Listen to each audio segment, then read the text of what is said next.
दोस्तों, आप सबको मेरा नमस्कार। हमारे चैनल में आप सबका फिर से स्वागत है। हमारे इस चैनल आयुष्वाणी में बहुत से लोग जुड़े हुए हैं। उनमें से कुछ छात्र हैं, कुछ यूजी के हैं, कुछ पीजी के हैं, कुछ प्रैक्टिशनर भी हैं। ऐसे में बहुत से बच्चों का सवाल आता है कि जब भी वो क्लिनिकल प्रैक्टिस के लिए जाते हैं, फील्ड में जाते हैं, तो उनको बहुत सी कठिनाइयों का सामना करना पड़ता है कि आयुर्वेद में ऐसे कोई ग्रंथ, ऐसा कोई पुस्तक नहीं है जिसमें कि डिजीज वाइज किसी भी औषधि के बारे में डिटेल में डिस्क्रिप्शन लिखा हो या कुछ अनुभवजन्य चीज़ें लिखी हों जिससे कि पता चल सके कि कौन सी दवा किस रोग में ज़्यादा फायदेमंद है। जो हमारी संहिताओं में है, चरक, सुश्रुत या जो भी इससे संबंधित जो प्राचीन संहिता ग्रंथ हैं, उनमें ये सारी चीज़ें मिलती तो हैं, लेकिन काफ़ी ज़्यादा क्लिष्ट हैं, उनको समझने में थोड़ी बहुत समस्या आती है। तो इस लिहाज से बहुत से लोग यह जानना चाहते हैं कि कोई ऐसी किताब लिखी गई हो जो बहुत आसानी से समझी जा सके और हम अपने क्लिनिकल प्रैक्टिस में डेली उनका उपयोग कर सकें। तो आज के इस वीडियो में हम आपको ऐसी एक पुस्तक के बारे में बताएंगे जो बहुत ही आसान भाषा में लिखी गई है और आपके प्रैक्टिस में काफ़ी ज़्यादा उससे सहयोग मिलेगा। जी हाँ, उस पुस्तक का नाम है आयुर्वेद सार संग्रह। तो आप देख सकते हैं, ये वाली पुस्तक है आयुर्वेद सार संग्रह और ये जो है वैद्यनाथ आयुर्वेद भवन से प्रकाशित हुई है और काफ़ी पुरानी किताब है। इस पुस्तक का जो है 5वां संस्करण 1964 में आया था। तो इससे आप सहज ही अंदाज़ा लगा सकते हैं कि कितनी पुरानी पुस्तक है। 5वीं पुस्तक 1964 में पब्लिश हुई थी। तो इस तरीके से देखा जाए तो काफ़ी जो है प्राचीन पुस्तक है। इस पुस्तक में जो औषधियों का वर्णन है चैप्टर वाइज किया गया है, यानी कि पहले चैप्टर में आपको मिल जाएगा रस भस्म का प्रयोग, फिर अलग चैप्टर में जो आपके कुपिपक्व रसायन है, फिर अलग चैप्टर में तैल घृत है, फिर गुग्गुल प्रकरण है, क्वाथ है, चूर्ण है। तो सबका जो है जो उनकी फॉर्मुलेशन है उसके अकॉर्डिंग अलग अलग अध्याय में इसका वर्णन किया गया है।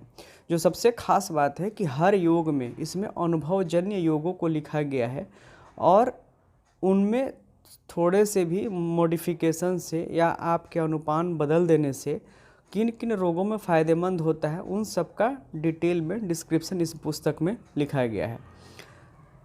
जो इसमें कंप्लेन लिखी गई हैं वो बिल्कुल सामान्य भाषा में लिखी गई है, जैसा कि आपको प्रैक्टिस में पेशेंट आपको बताते हैं। उदाहरण के तौर पर हम आपको 1-2 योगों का उदाहरण देते हैं, इससे आपको बेहतर समझ में आएगा कि ये पुस्तक क्यों ज़्यादा ज़रूरी है और क्यों अच्छी है।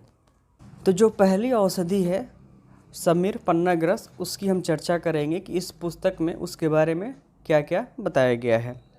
तो सबसे पहले जो है इसके घटक द्रव्यों का डिस्क्रिप्शन दिया गया है कि समीर पन्नाग्रस में क्या क्या मिलाकर बनाते हैं और इसका प्रोसेस क्या है। साथ में जितनी भी विधियां हैं समीर पन्नाग्रस बनाने की, सबका इसमें उल्लेख भी किया गया कि किस किस विधि से आप इसे बना सकते हैं। इसके अलावा इसके गुण और उपयोग बताया गया है और गुण और उपयोग ही इस पुस्तक का जो सबसे यूनिक पार्ट है, क्योंकि उपयोग जैसा कि सब जानते हैं कि समीर पन्नाग्रस का उपयोग सिर्फ वात व्याधि में किया जाता है, लेकिन अनुपान भेद से और संयोग भेद से इसके कहाँ कहाँ अलग अलग हम प्रयोग कर सकते हैं वो सारी चीज़ों का इस पुस्तक में उल्लेख किया गया है और उनका जो प्रायोगिक पक्ष भी रखा गया है कि उन्होंने किस रोगी को दिया और क्या उसे फ़ायदा मिला। तो समीर पन्नाग्रस वात व्याधि में सब जानते हैं। इसके अलावा क्या क्या इस पुस्तक में लिखा गया है, अर्धांग के रोगी में भी इसका बहुत अच्छा लाभ मिला है और साथ में इसकी मात्रा भी दी गई है कि इस रस की 1 रत्ती की मात्रा से अनेकों अर्धांग के रोगी ठीक हुए, यानी कि जो आपके पैराप्लेजिक पेशेंट्स हैं। साथ में गृध्रसी के रोगों में भी इस पर काफ़ी अच्छा रिस्पॉन्स मिलता है। इसके अलावा जो पक्षाघात है, पक्षाघात में इसका काफ़ी बेहतर उपयोग है। वात व्याधि के अलावा जो हमारे रेस्पिरेटरी डिसऑर्डर्स हैं उनमें भी इसका काफ़ी अच्छा उपयोग होता है। उदाहरण के लिए अगर समीर पन्नाग्रस को चंद्रपोटी प्रवाल और लौह भस्म के मिश्रण के साथ देते हैं तो जितने भी छाती में कफ जमा होता है यानी कि बलगम जमा होता है उनको ये सुखा देता है। तो वात व्याधि के साथ इसका आप रेस्पिरेटरी में प्रयोग कर सकते हैं। साथ में अगर ड्राई कफ है तो ड्राई कफ में इसका प्रयोग कैसे करेंगे, तो ड्राई कफ में समीर पन्नाग्रस आधी रत्ती, प्रवाल भस्म 1 रत्ती, टंकण 2 रत्ती, साथ में मुलेठी वनपसा मिश्री बहेड़े का छिलका और वासा, इनके स्वरस के साथ इसका प्रयोग बताया गया है। तो देख सकते हैं कितनी विविधता इस पुस्तक में बताई गई है कि एक ही ड्रग को आप अनुपान भेद से और संयोग भेद से कैसे अलग अलग रोगों में हम प्रयोग कर सकते हैं।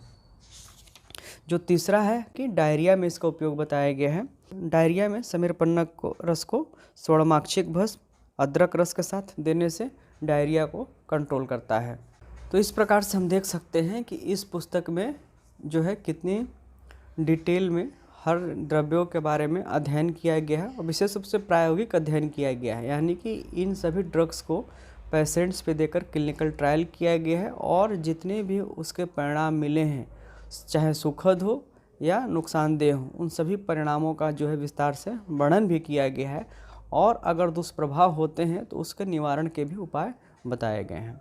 तो यह पुस्तक जो है क्लिनिकल प्रैक्टिस के लिए काफ़ी अच्छी है और इसका विस्तार से गहन अध्ययन करें तो निश्चित रूप से आपको जो है प्रैक्टिस में काफ़ी ज़्यादा सफलता मिलेगी।